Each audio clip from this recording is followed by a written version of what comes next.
Right, నా రూటే separate, నేను కొట్టిన రైట్ ఏనంటూ సమర్థించుకున్న మోహన్ బాబు దిగొచ్చారు.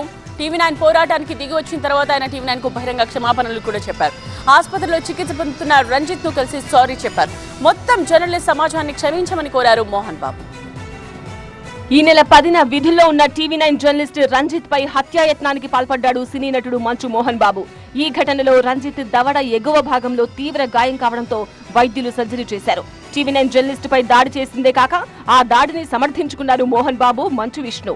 దీంతో టీవీ9 న్యాయ పోరాటానికి దిగింది. జర్నలిస్టు సంఘాలు ధర్నాలు, రాస్తారోకోలతో హోరెత్తించాయి. దీంతో మోహన్ బాబుపై హత్యాయత్నం కేసు నమోదు చేశారు పోలీసులు.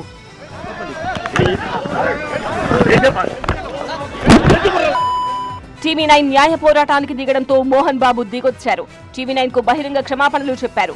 సోమాజిగూడలోని యశోద ఆసుపత్రికి వెళ్లి రంజిత్ కు క్షమాపణలు చెప్పారు.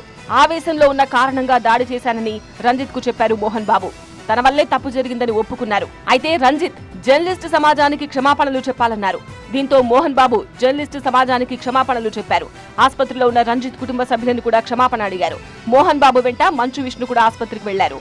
జల్పల్లి ఘటనలో సభ్య సమాజమంతా టీవీ9 వైపే నిలబడింది. మోహన్ బాబు పాశవిక చర్యను ముక్త కంఠంతో ఖండించింది. మరోవైపు జర్నలిస్టు సంఘాలు, అధికార విపక్ష పార్టీలు మోహన్ బాబుపై చర్యలకు పట్టుబట్టాయి. మంచు మనోజ్ కూడా తప్పంతా మోహన్ బాబుదే అని, జర్నలిస్టుపై అకారణంగా దాడి చేశారని ఎక్స్ వేదికగా ప్రకటించారు. దీంతో టీవీ9 జర్నలిస్టుపై హత్యాయత్నం కేసులో పోలీసులు దర్యాప్తు ముమ్మరం చేశారు. ఈ కేసులో మోహన్ బాబును అరెస్ట్ చేసే అవకాశం ఉంది.